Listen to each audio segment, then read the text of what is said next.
दोस्तों देखते हैं पहले ये वीडियो, और जरा भी सच्चाई लगे वीडियो में तो दोस्तों शेयर जरूर करना।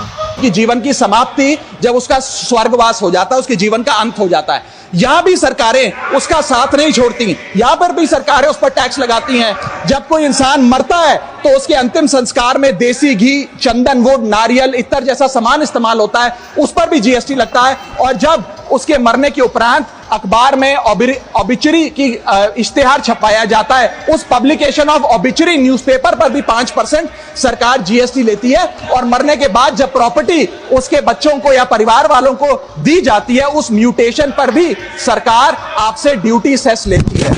यह है life cycle of taxation model. लेकिन मैडम, सबसे जरूरी बात यह है कि इतना टैक्स देने के बाद सरकारें हमें देती क्या है? मैं जानता हूं कि टैक्स सरकार के लिए जरूरी है, इस सरकार के लिए नहीं, जितनी सरकारें इस देश में रही सबने टैक्स लगाकर जनता से पैसा लिया। टैक्सेस वास्तव में जरूरी हैं, लेकिन सवाल यह है कि क्या ये टैक्सेस हमारी इकोनॉमी को बढ़ा रहे हैं या हमारी इकोनॉमी को खा रहे हैं? क्या इससे हमारी जिंदगी बेहतर हो रही है या हमारी जिंदगी बदतर हो रही है? इतने टैक्स लगाने की वजह से आज हमारी आमदनी घट रही है, इस वजह से खपत गिर रही है, कंजम्पशन गिर रही है, डिमांड नहीं बढ़ रही है और प्रोडक्शन गिर रही है। इस वजह से पूरा इकोनॉमिक साइकिल, जो हमारा इकोनॉमी का चक्का है, वो धीमा हो गया है। मैडम, इस देश में, बस समाप्त कर रहा हूं, इस देश में मैं, मेरी पार्टी के टाइम से आप ले लीजिएगा, मेरी पार्टी के टाइम से ले लीजिएगा। मैडम, इस देश में 80 करोड़ जनता 5 किलो फ्री राशन के सहारे जी रही है।